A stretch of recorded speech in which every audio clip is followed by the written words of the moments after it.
Di pertemuan yang ke-86 ini kita akan masuk kepada hikmah yang ke-8.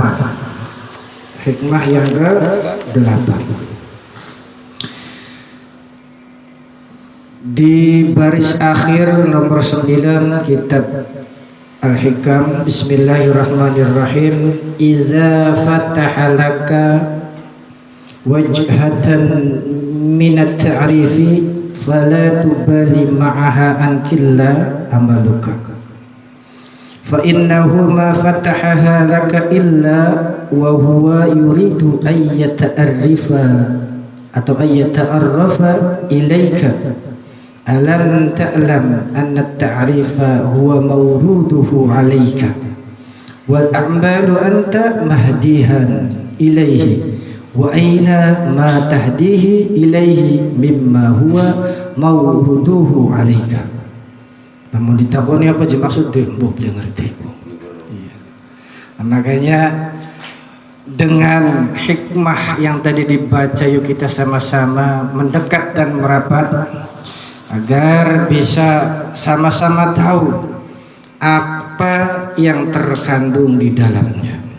Idza fataha laka, jika Allah Subhanahu wa ta'ala sudah membuka laka padamu, dibuka wajhatan, arah atau kehadirat Allah Subhanahu wa ta'ala, ya, minat ta'rifi, dalam rangka Allah menghendaki kita untuk mengenali dirinya. Nah, di situ kalau sudah Allah menghendaki, ya, kepada kita bisa mengenal Allah Subhanahu wa ta'ala. Nah, berarti makrifat itu luar biasa. Betul dia? Iya. Karena yang namanya makrifat itu adalah tujuan paling puncak. Kemudian juga yang namanya makrifat itu cita-cita yang sangat tinggi. Dan yang namanya makrifat itu adalah sebuah keinginan kita yang sangat luhur. Makanya kalau ada orang yang dikehendaki, ya, untuk bermakrifat pada Allah Subhanahu wa ta'ala, itu kenikmatan yang sangat luar biasa. Jangan jauh-jauh, ya, nanti saya akan analogikan di kehidupan ini dua. Satu yang nanti ribut di WA, yang kedua ya biasa mungkin terjadi di kehidupan nyata. Kalau kita ingin seseorang pujaan hati, cantiknya luar biasa, menjadi idaman semua orang, katakanlah dia itu adalah Madonna, Wastem. Jadi kalau ada seorang primadona yang bisa membuat para lelaki itu jatuh apa? Jatuh hati padanya, jatuh cinta padanya. Apa yang kita lakukan? Kita langkah pertamanya bagaimana bisa mengenal dia. Bagaimana kita bisa mengenal dia? Cari informasi, cari ilmu, cari pengetahuan. Apa yang disukai oleh si Wastem? Nah, kalau seandainya kita sudah tahu kesukaannya, maka apa? Kita akan rela memberikan sesuatu yang terbaik untuk si dia. Demi apa? Mendapatkan Wastem. Sehingga apa? Kita itu membawa sesuatu, ya, untuk si dia. Nah, itu gambaran di dunia. Nah, ketika si Wastem tadi sebagai primadona yang luar biasa menginginkan orang-orang yang ada di sini, tapi tidak banyak, yang dipilih hanya satu, Misalnya ada Pak Asmadi yang dipilih sama si Wastem. Nah, ketika dipilih sama si Wastem, jelas di sini akan gembira, ya, sangat gembira sekali karena apa? Mendapatkan cintanya. Ada, iya. Nah, ketika kamu sudah mendapatkan hal itu, jangan sandingkan sesuatu yang sudah Anda korbankan, karena itu tidak ada apa-apanya. Gawa misal iwak seempang, gawa karang sewewewe kedik. Iya, saking apa? Iya. Nah, ketika kita sudah mendapatkan hal itu, jangan disandingkan dengan pengorbanan pergaulan kita. Karena apa? Nanti yang kesulitan itu kepada manusia, apalagi kepada Allah Subhanahu wa Ta'ala yang nanti insya Allah akan kita jelaskan. Kemudian analogi yang kedua, di WA lagi ribut apa ya? Salah terus ujungnya tenda. Bila ada sang penguasa di sana mengadakan sebuah lomba dekorasi bagus-bagusan tenda. Oh, macam-macam. Mana sing tenda gede, mana sing tenda sedang, mana sing tenda cilik. Dari beberapa tenda-tenda yang ada, sang penguasa juga memilih satu di antara sekian banyak. Dan yang dipilih mungkin saja yang gede, ya. Yang sedang, betul. Yang kecil juga bisa terpilih karena apa? Karena masuk daftar. Ya.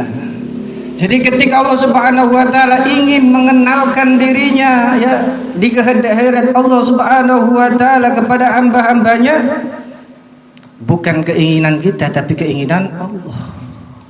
Bukan melihat tampilan tenda yang megahnya, bukan melihat tenda yang biasa atau kecilnya, sebagaimana nanti di sini ya, akan diterangkan juga.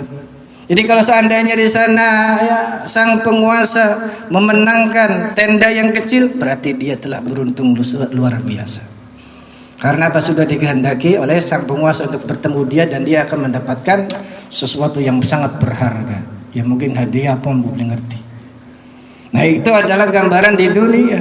Makanya ketika kita itu ya idza fataha laka, ketika Allah Subhanahu wa Ta'ala membuka ya dirinya untuk memperlihatkan dirinya ya kepadamu, ya kamu bisa bermakrifat pada Allah Subhanahu wa Ta'ala, maka jangan kau hiraukan apa yang sudah kamu korbankan, apa yang sudah kamu kerjakan, apa yang sudah kamu amalkan kepada Allah Subhanahu wa Ta'ala.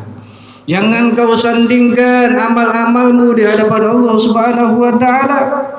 Karena apa?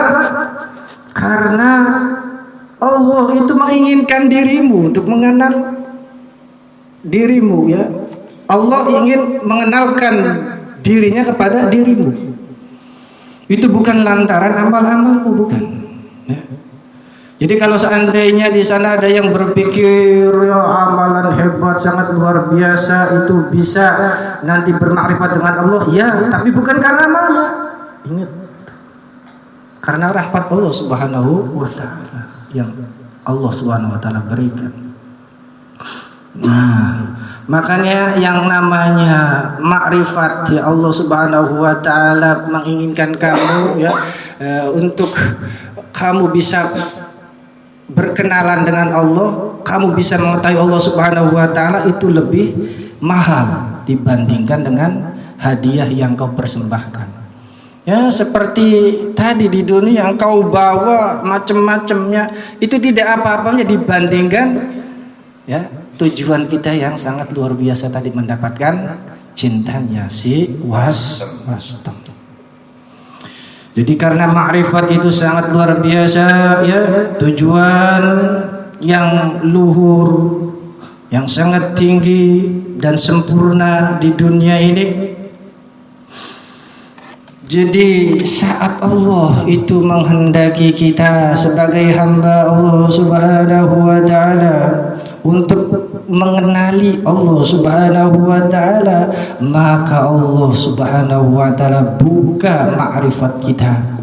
Sehingga apa yang kita rasakan kalau sudah kita terbuka ma'rifatnya untuk berkenalan dengan Allah, untuk mengenali Allah Subhanahu wa taala yang maha segala-galanya, jelas salubari kita, hati kita, ya, ahwal yang ada di dalam diri kita akan merasa tenang, ya, akan merasa tentram.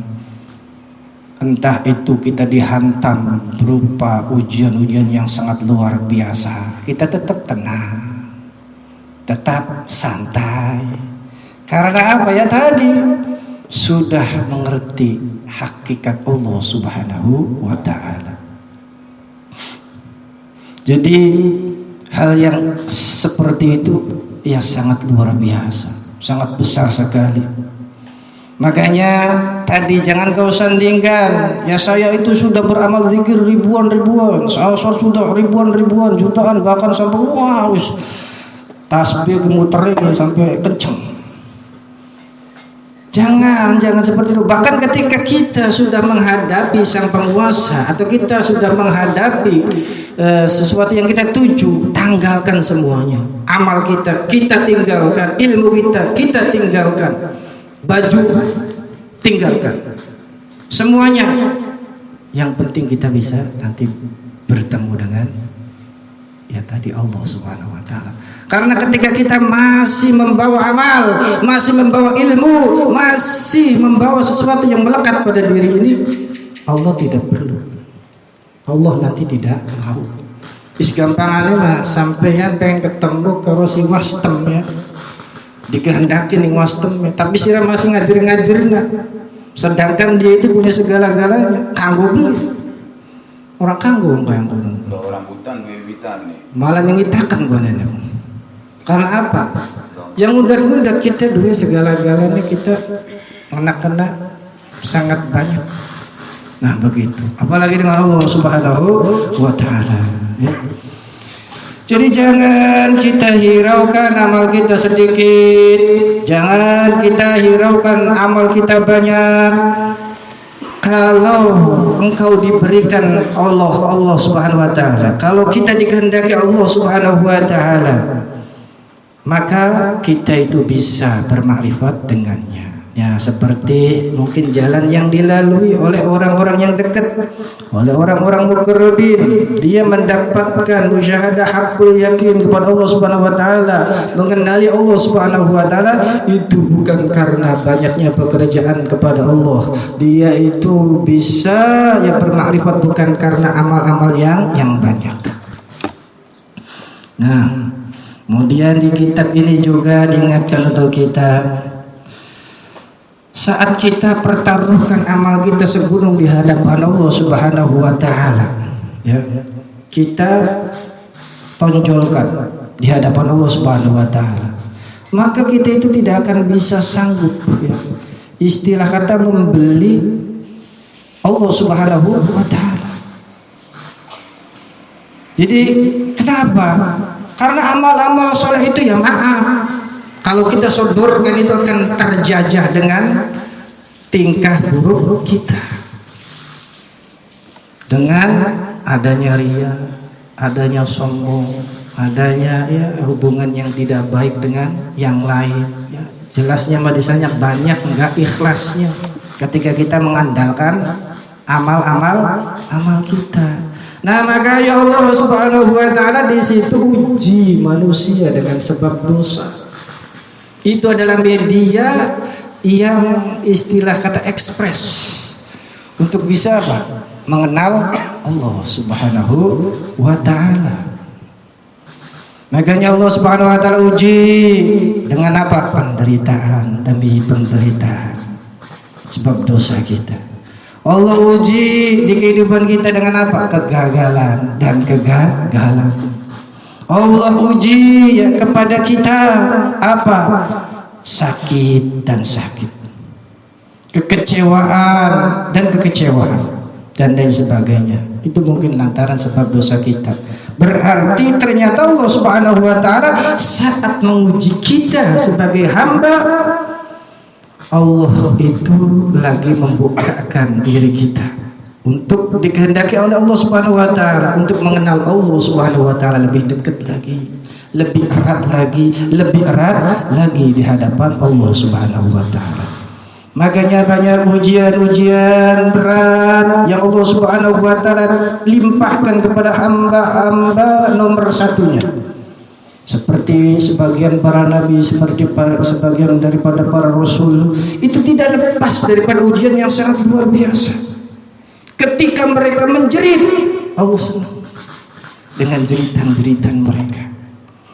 Bagaimana kata Allah Subhanahu wa taala melepaskan penderitaan, melepaskan ujian-ujianku, sementara ujian itu di dalamnya adalah rahmatku untukmu, wahai kekasihku. Sehingga apa? Ketika menerima ujian-ujian, ya senang baik, maka jadi kekasih Gusti Allah. Lapang rata, lapang brutu, barang kita ke brutu. Dahu di pailara puyeng bega aduh ya. Katanya kok ngeluh baik. Nah makanya dengan kita belajar ma'rifat, oh ternyata seperti itu. Iya, ketika Allah Subhanahu wa taala berikan ujian demi ujian, Allah sayang kepada kita. Nah, itu adalah kajian sebagian tentang hikmah yang ke-8. Insyaallah nanti kita akan lanjutkan lagi untuk lebih jelasnya. Semoga sama-sama